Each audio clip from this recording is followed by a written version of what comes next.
I am your host, and on this episode, I'll update you on all things Prepare Like a Pro, such as our upcoming live chat, our upcoming episodes for the podcast, and all things in terms of our program, a live Q&A on Instagram, and a power tip, which we'll wrap up with to improve your athleticism on field and improve ultimately your football performance, because that's what we're all about here at Prepare Like a Pro. So let's get into it.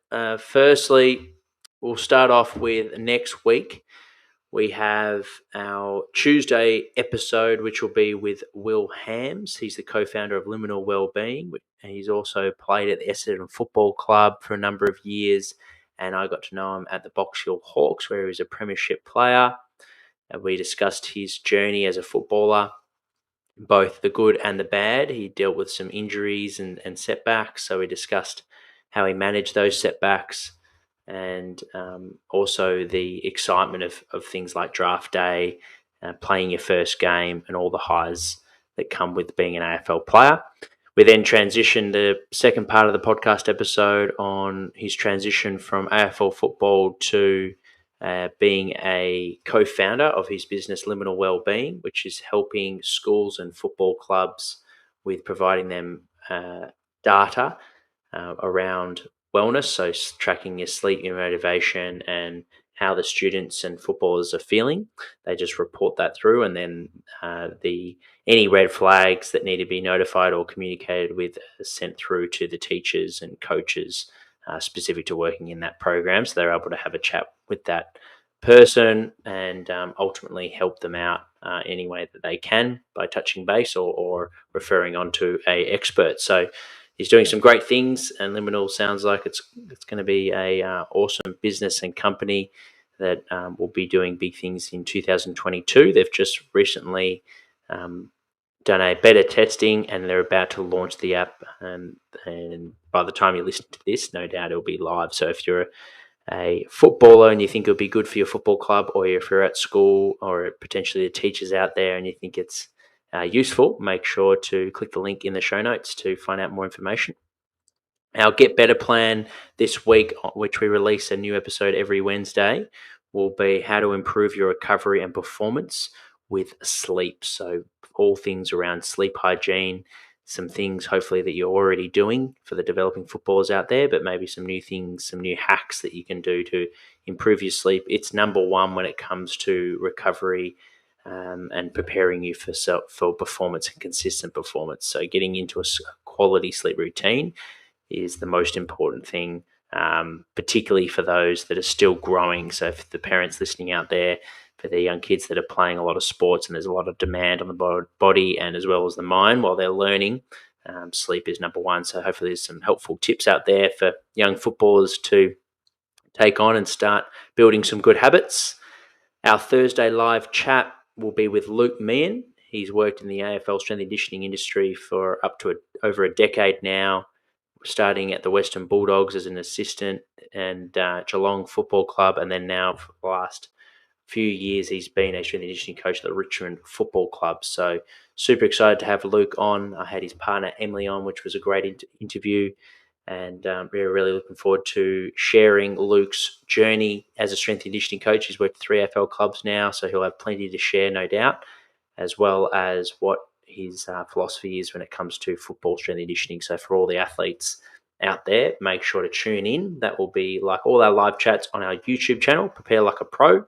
Make sure to click subscribe so you get the live updates. We post heaps of regular exercises as well as all our podcast episodes. There's a 6-minute highlights reel, so all the good bits condensed into a 6-minute engaging video. You can watch that on our YouTube playlist as the podcast playlist in the Prepare Like a Pro YouTube channel. So if you haven't subscribed already, make sure to check it out and tune into that live chat, 8:30 p.m. this Thursday. Friday, we'll have our first bite size from our Nutrition for High Performance Sport, first bite size episode that will turn into a podcast, which will be with Simone Austin, where she was talking about the healthy food tracker and how you can use that for not only improving your for the athletes out there, but also the families, so for parents to get involved and get quite competitive with the whole family on who's eating the best and how to improve your grocery shopping and the food that's stored in your house. So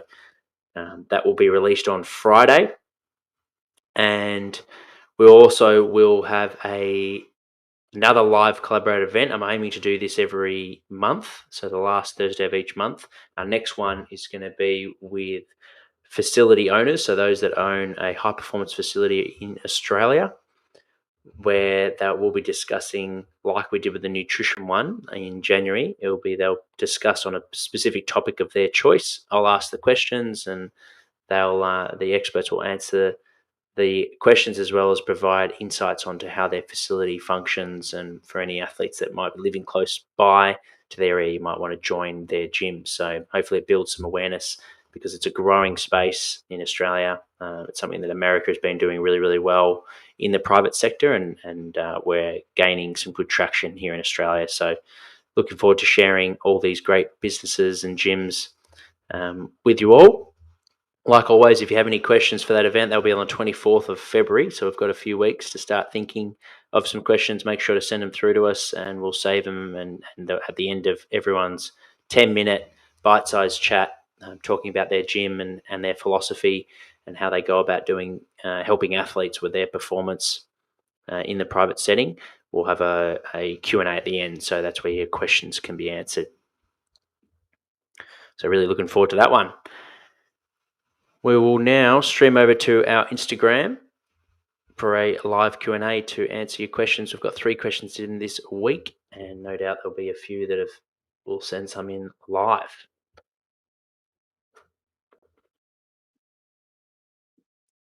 G'day Instagram world. This week's Prepare Like a Pro live chat show, we have 3 questions sent in. So we do this every week. For those new to our Instagram channel, 6 p.m. is our live podcast update, where we talk all things Prepare Like a Pro, who we're interviewing for the upcoming week, the upcoming podcast episodes that are going to be released on Tuesday and Friday, as well as answer all your questions that have been sent through. So we're going to get straight into the Q&A. For those tuning in live, g'day Alex, yo. Feel free to send in your questions, guys, by hitting the question button at the bottom of your screen. First question was sent via email, and that was Barry. He wrote, I've had 3 hamstring strains. What should I do to prevent having another this season? Sorry to hear about your 3 hamstring strains, Barry. Without working with your physio and seeing you, it is incredibly hard to give advice for you to follow. But number one, make sure you've got a good support team behind you. So seeing a physio and getting support from a medical front is really, really important.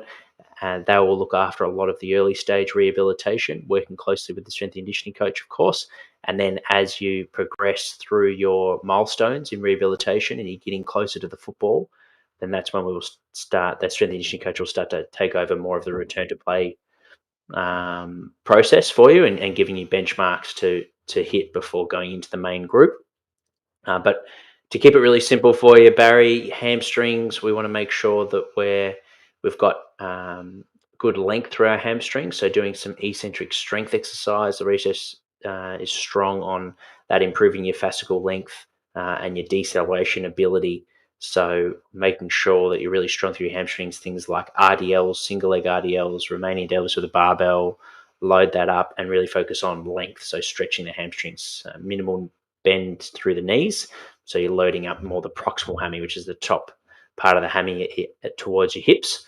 And then we want to have some knee-based eccentric exercises in there as well, where we'll focus on things like Nordics and bridges exercises and sliders, where you basically foot's on a slider, or you can have wear your socks at home and do it on your tiles, and you just slowly lengthen out your leg. If those exercises or my demonstrations don't make sense, just head over to our YouTube channel. We've got injury prevention playlist where you can check out these exercises that I've mentioned. But they would be the main ones, Barry, and then making sure you're getting regular exposure to high speed running, so you're fit and you can mitigate the risk of fatigue, because football is a long game. We've got 4 quarters. of lots of high intensity efforts. Making sure that you're fit is really, really important in preventing hamstring strain. And then, of course, exposure to sprinting. So what we know with sprinting is it needs to be above 90% of your max velocity. So if you know you can sprint, if you're wearing a GPS unit and your fastest speed is 9 meters per second, let's say, then getting exposure on a weekly basis of 8 meters per second and above is really important.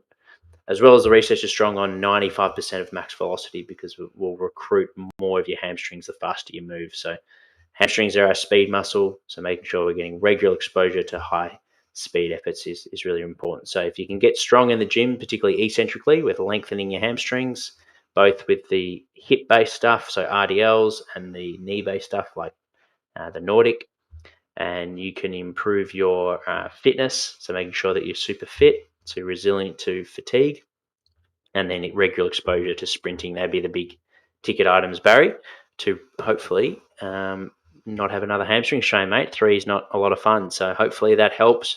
If you have any more questions, remember the importance of a support team, so a good physio and S&C to help you with those milestones and getting you in good shape for this season. Heath has sent in the next question, and then I've seen a couple of Instagram live ones have come through as well. So I'll get to those. Jack Lawrence and Seb shortly. And if you've got any questions for those tuned in, send through via the question button at the bottom of your screen. Keith's question is, my bench press won't go up in the last 3 months. What should I do? I want to hit a 1.5 times body weight bench press. Plateaus are completely normal, particularly the longer you train, the more you'll have plateaus. So sometimes you just need to stick at it, and you'll bounce out of it. So just keep up the consistency that pays dividends, and then eventually you'll break out of that plateau by just sticking to the program. Sometimes you do need to shake it up a little bit. So maybe you've just been bench pressing for too long, or you've been following the same 5x5 or same type of program for a long time, and you're mentally just disengaged with it. So we need to find ways to keep the training program fresh. So maybe you need to do some band training, some dumbbells, incline bench press, decline bench press, floor press. So just changing the stimulus from a mental point of view can be really, really effective to just improve your intent when you're in the gym. So you're lifting with max effort. And obviously with that intensity over time should start to, with that progressive overload, you should start to break that plateau. So check in with yourself mentally. Are you bored of the program? Shake it up a little bit. Or do you just really need to just sit this through, and it's just a natural plateau, which will happen the longer you train, the more you'll have these. So stick to the program and keep rocking up, bringing your effort, and it will come. So that would be my main advice with you, Keith, and hopefully that helps. Sophie has written in the next one, and then I'll get to the Instagram questions. How can I improve my acceleration on field? This was sent through via email. Great question, Sophie. Acceleration, make sure you're practicing it. So I would recommend doing some run mechanic drills to improve your efficiency and how well you're working with your arms and your legs. A lot of the times we do run drills, and footballers they'll lead with the same arm and the same leg. So you can improve by 10% of your acceleration ability by just getting your arms and your legs working as one unit. So we want opposites. So when my left knee is driving up, my right arm is driving up, and that way we're using the whole body. The hips and knee and shoulders are connected crossover, so that's why that's so important. Part of the reason, so we get that sling momentum by using our opposite arm with opposite leg. So practicing coordination of run drills, start slow with just marching drills, then do a skip, and then do it into high speed. So you're practicing real thing. Power bands are really, really good. So strapping a power band around your hips so you get that good 45-degree angle that we want when we're generating force into the ground. So that can be another way to improve your acceleration, by strapping a power band around your hips and have a partner hold behind, or just strap it to a fence and work your drills against the power band, so you're getting some extra resistance. And the third one would be potentially improving your mobility of hip extension and dorsiflexion. So hip extension, thinking our back lift, so we can get a good stretch through the hamstrings and the hips, as well as a good knee lift, so hip flexion being on knee lift, so we can generate good force into the ground. And dorsiflexion, where our knees can go well over our two toes with our heels staying flat on the ground, so you're able to access the power out of your ankle complex. So those two areas would be really, really important. If you're really tight through your ankles and your hips, a good test for that is, can you squat hips below your knees? If you can't, then improving your hip mobility and your ankle mobility may be something you need to focus on to improve your acceleration. So they're the three areas: running mechanics and practicing coordinating arms with legs, your power band stuff, and making sure you're doing high intensity on the field with power bands and practicing acceleration at high intensity, and then mobility, improving your ankle and hip mobility. Okay, now going to the questions from Instagram. First one's from Jack Lawrence. What exercises can I do to become more explosive? Because that's an area of my game I'm trying to improve. Plyometrics will be really, really good. So that's jumping-based movements. They're really good for improving your explosiveness. Olympic lifting, if you have a coach that can teach you, can be a great way to improve your explosiveness. So power clean or hang power clean. Even a power shrug can be a good way to move the bar. For explosive training, to improve your power, the research suggests we want to move at about 1 meters per second. So like recently we had Jacob Tobar with his app Metric. Using your phone, you can track the velocity of the barbell and how fast it's moving. And if it's moving slower than 1 meters per second, let's say you're moving at 0.6 meters per second, then we need to lighten the weight, or you need to bring bigger intensity to move that bar faster, to make sure that the weight on the bar is allowing you to move at a fast pace to get the stimulus we want to improve your explosiveness. So having some measurables and being able to quantify your training can help. And from exercise selection point of view, like I mentioned, plyometrics, so jump training, Olympic lifting are the best two ways that you can improve your power in the gym. And then on the field, making sure you're accelerating, like I talked before with Sophie's question, and sprinting on a weekly basis. Next question from Seb. I just got COVID and feel fine. Can I go running on treadmill? We're recommending our players following a similar protocol to like the concussion protocol, which we've put in place. And that is where they are resting to be able to allow their body to respond and fight the illness. So I wouldn't recommend pushing yourself too hard and running on a treadmill if you have COVID. Let your body fight the illness and get over the virus as soon as possible, so then you can integrate back into your training. Whereas if you push yourself too hard, that you're going to add another stress, and that's going to potentially affect your ability to and your immune system to fight COVID-19. So my recommendation, Seb, would be to keep your sessions and your intensity at a feel-good pace if you are symptom-free, like you mentioned, where you're not pushing yourself too hard, so you can help your body recover and so you're back into full training after the 7-day isolation.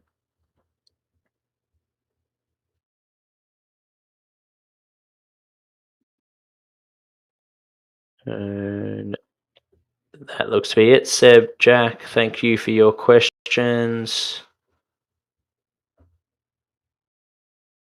That's it, guys. We're going to move to our power tip now for this week, which will be how you can get an edge from a recovery perspective on your opponents by having a get better plan with your recovery. So if you're a developing athlete and you want to be the best footballer you can be, you want to look at what you're doing in your current schedule and how can you get an edge on your opponents and also on yourself that you can improve on that potentially you weren't doing in the past. So what are some areas that you can improve on? And one that I see all the time is recovery, only focusing on how you can have your muscles feel better or your energy, your body fatigue not being as low going into the next session. So things like going to the beach, pool, ice bath, these things.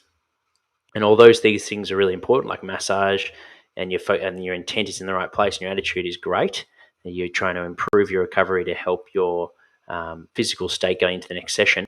What I want you to start adding to that routine is about 5 to 10 minutes of improving your mobility with your recovery session. So that way you're actually improving your athleticism over time. You're not just focusing on the now, but you're actually putting some time and energy into your future self, which is going to pay dividends later on in your career. And that's how we want to think about with the Get Better plan is you're going to be playing football for a long time with this approach. So how can we maximize the time that we're putting into our body? And recovery sessions is one area that I think you can move the needle by focusing on not just passive recovery like massage and an ice bath, but actually moving and rolling your sleeves up and getting to work. So start with doing some dedicated mobility drills around your hips and your thoracic spine, your upper back. They're two really big bang for buck areas that you can improve, and you should see benefits for your next session. But also over time, after you're in this habit of doing some dedicated mobility work every time you do a recovery session, over weeks, months, years, you're going to be a more mobile athlete, which is going to allow you to have more options on the field, and also that's from a performance perspective, but also you'll be able to prevent your risk of potential injury as well. So that's this week's power tip. When you do a recovery session, also think of what areas can you mobilize your body to improve your long-term mobility. We have a new and exciting option on our website page. So if you search for preparelikeapro/podcast.com, you can send us a voice message. So to do this, just head to the website and click to the podcast page, and you can click record and send up to 90-second voice message, and then you'll be making a guest appearance on our next podcast, and I'll do my best to answer your questions. So for those interested, head over to our website and send us through a voice message. That should be a nice, fun way to integrate into our live weekly updates, not just sending in emails and your and direct messages, but actually you can send a voicemail message in now. This week's review is from Lachlan M1011. Great listen and good insight to what is required to compete with the very best. Thank you so much, Lachlan, for the review. This allows our podcast to reach more people and ultimately help more people like yourself, Lachlan. So I really appreciate it. And if you're listening to this podcast, it'd be amazing if you could send us in a review. You can do that now on Spotify. You can rate, as well as like Lachlan did. You can do it on the iTunes podcast as well. So I really appreciate it, Lachlan. Thanks, mate. And for anyone listening in, if you could give us a quick review, that would be greatly appreciated. I'll see you guys on the next episode. Remember, we have our Thursday live interview with Luke Mann. That'll be at 8:30 p.m. on the YouTube channel. So if you're not subscribed already, check out our YouTube channel. We've got plenty of playlists with exercises and educational content we post every week. I'll see you.